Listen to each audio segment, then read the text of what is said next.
Hi, everybody, and welcome to the Mental Toughness and Body Show. My name's Rob Evans, and I'm your weight loss coach, health strategist, and internationally published author, helping take your mindset from where you are right now to being unstoppable. And today, what I want to talk to you about is something a little bit different because what we're going through here in Australia is really quite tough, particularly in my state. I've been talking about this the last few days. We've had further restrictions placed on us in the last 24, 36 hours, more restrictions today, deeply having an impact on the personal training side of my business that I run. And there's a lot of confusion, a lot of uncertainty out there. At the time of recording this, which is on a Tuesday, I don't know what day it is, it's Tuesday night in the evening. And I'm still awaiting clarification from my Fitness Australia registration body.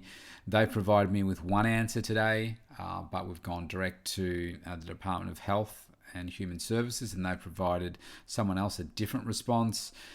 So it will have a dramatic impact on the personal training side of my business. So thankfully, I am good with my money, and I have other revenue streams coming into my business. It's about diversification. So that I can still run successfully, albeit we need to be running in accordance with these restrictions for the next 6 weeks. So the point of clarification is whether we can still train one person at a time out in a public park, and that's what we had been gone. So that's what we had been rolled back to, from not being able to train people indoors, so in our studio, not allowed to do that. So then it was outdoors with one person. Well, first it was 10 people, then it was one person, and now it looks like they're saying, well, you can't do that at all. But there's some controversy out there, conflict as to some people saying you can, some people saying you can't. So we just need to get clarification on that.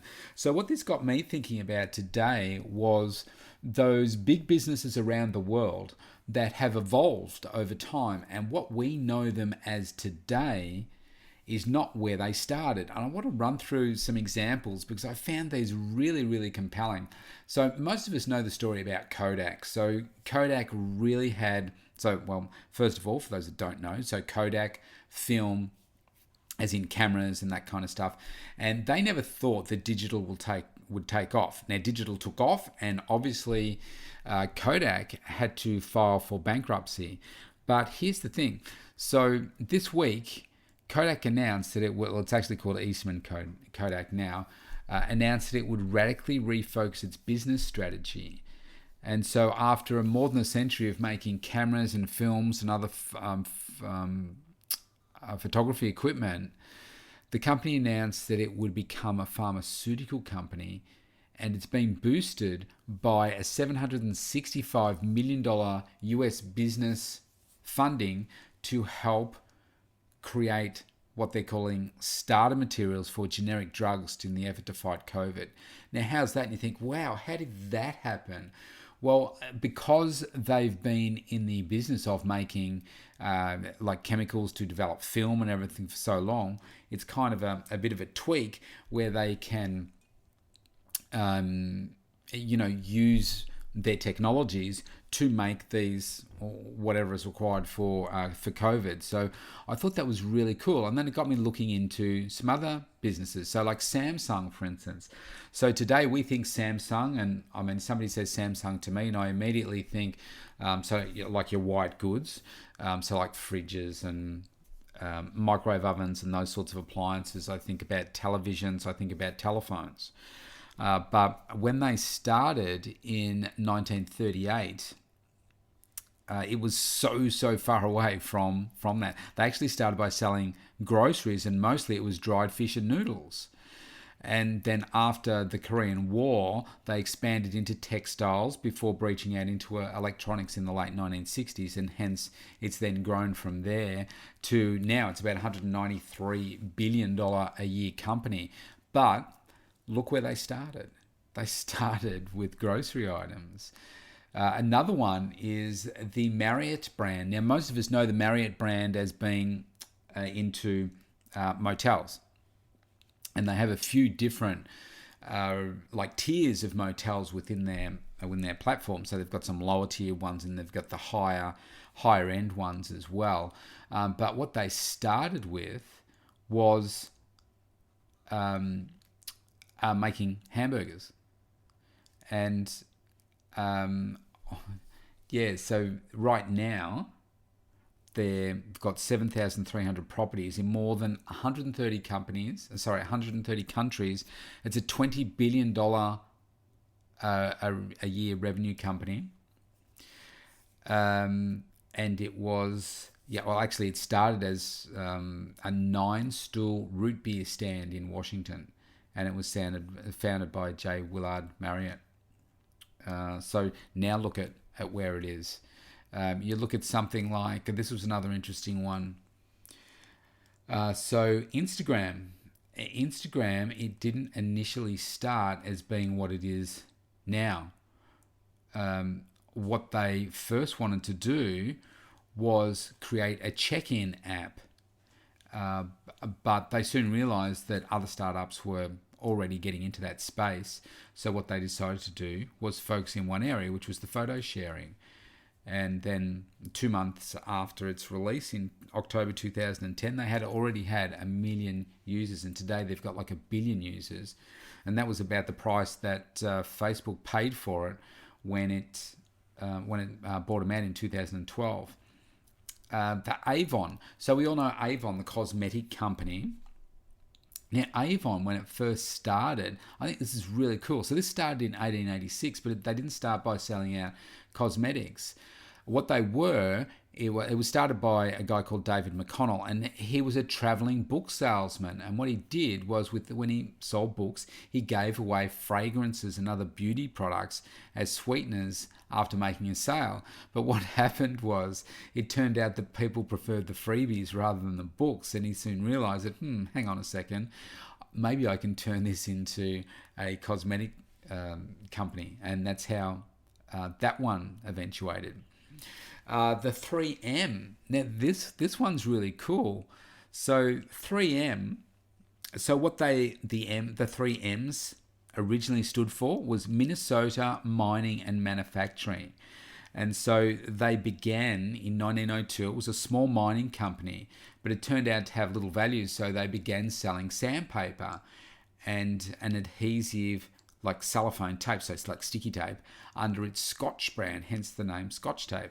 And that was the beginning.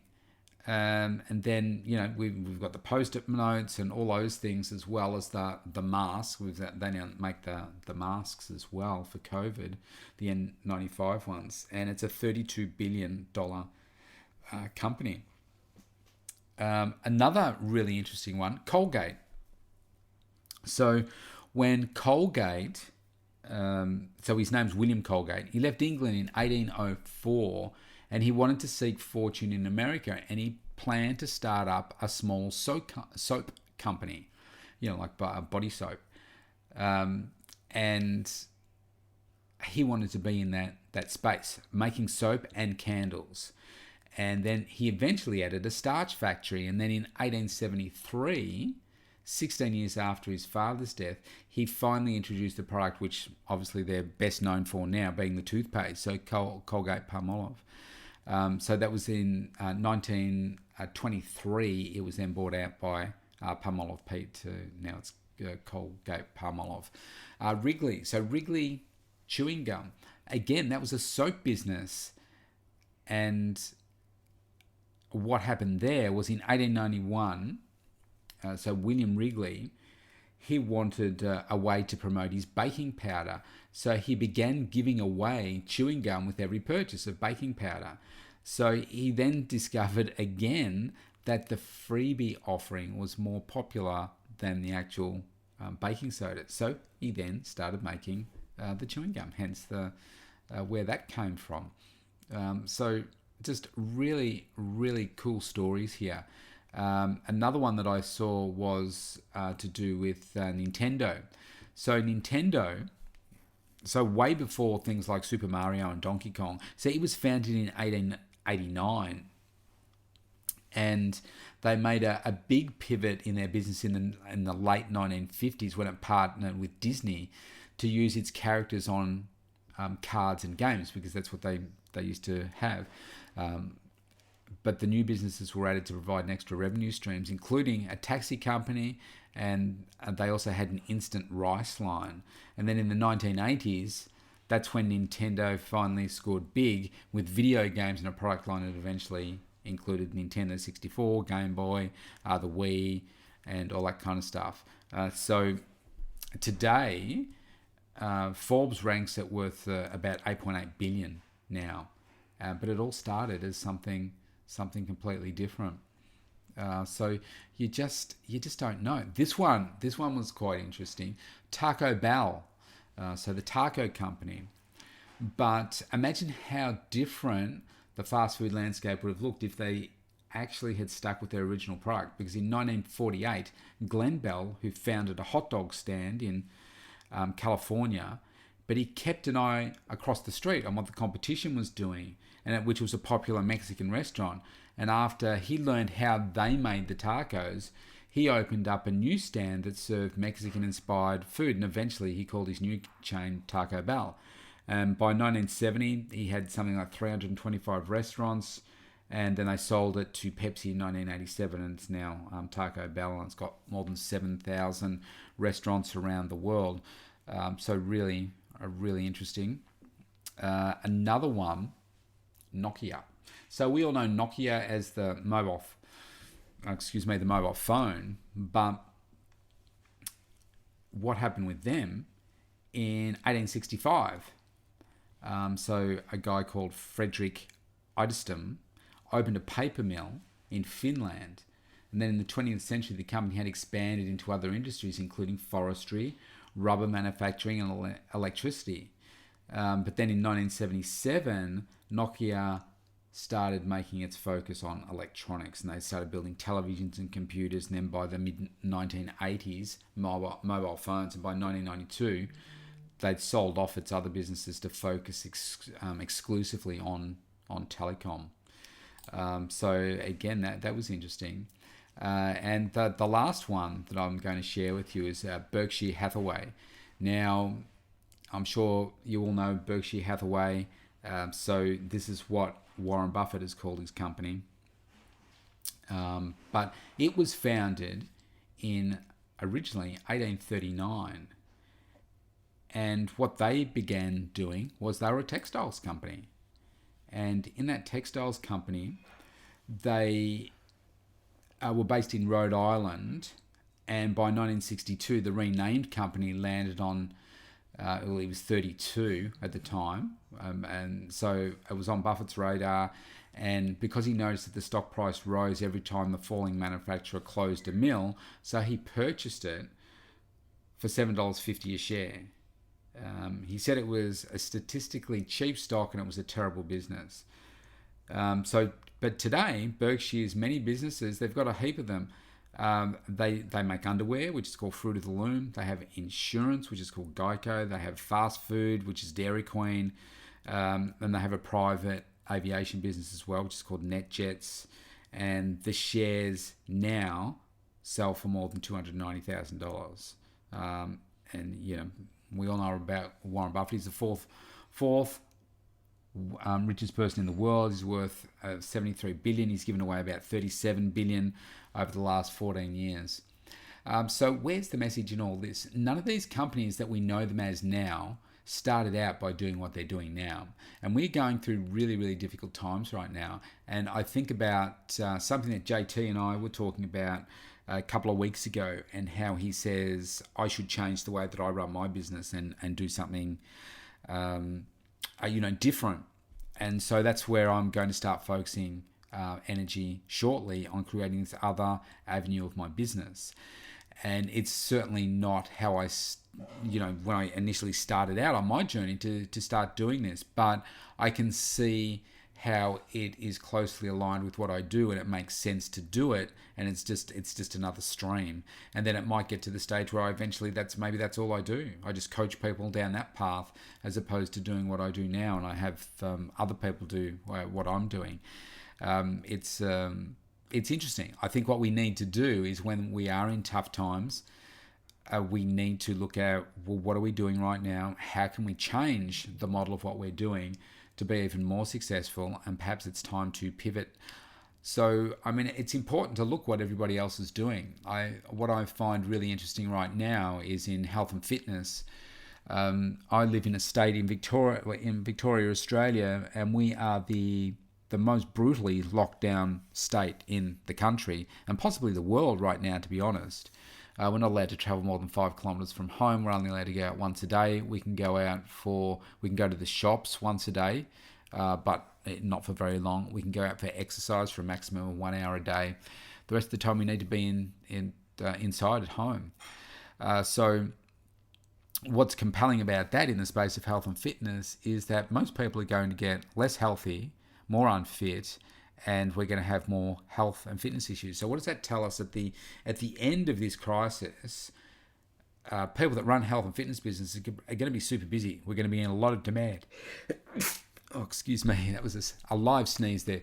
We're going to be in a lot of demand, and obviously that's a good thing. But why are people sitting on their hands right now? Well, I think it's a couple of reasons. Certainly in my state, we're not allowed to go out. I know even just in my client base, there are some people that they just want to keep going. They're so grateful that I'm running stream services and doing all that kind of stuff.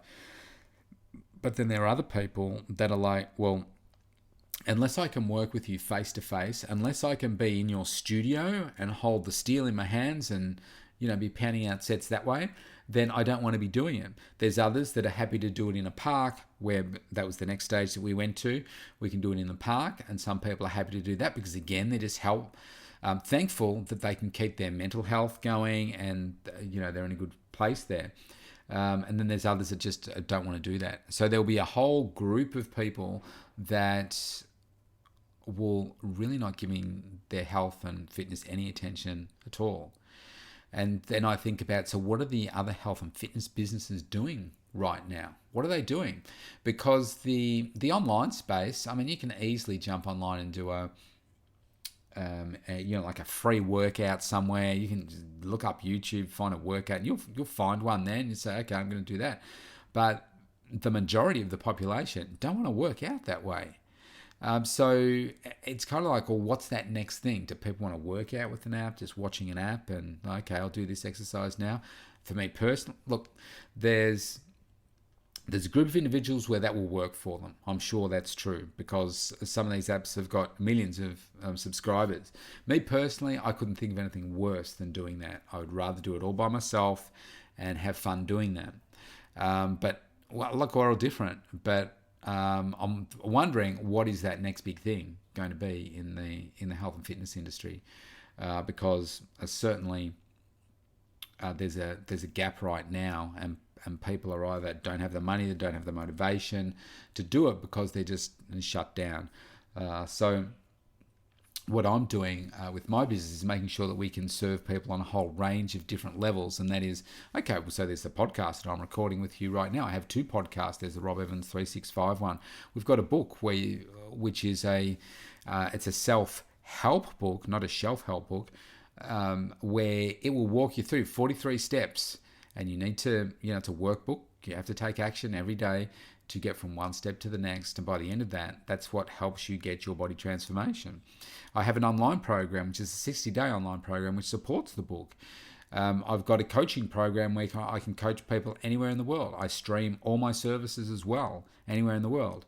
So, we can tackle any area. It's just that people have to want to take that first step. And I think that's the challenge. So when it comes to you, I know if you're listening to this right now, then you are one of those self-starters, those go-getters, those self-motivated individuals. And all my plea can be to you is please do not neglect your health and fitness at this time.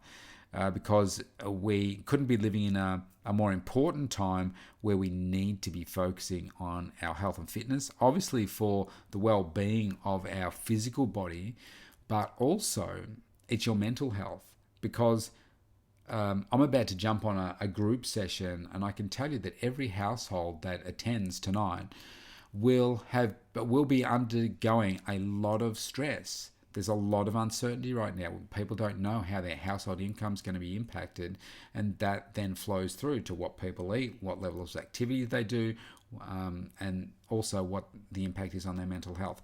I know if I didn't work out, I would go crazy. I mean, it is such a release for me. It's me giving back to myself. It's really, really important. So make sure that you take the time out to do these same things yourself. So you want to find out how you can work more closely with me, go to the mentaltoughnessandbodyshow.com, and you can scroll down to the bottom and opt in for a free consultation with me. And I'd love to connect with you and see how we can start making you unstoppable. I'll see you tomorrow.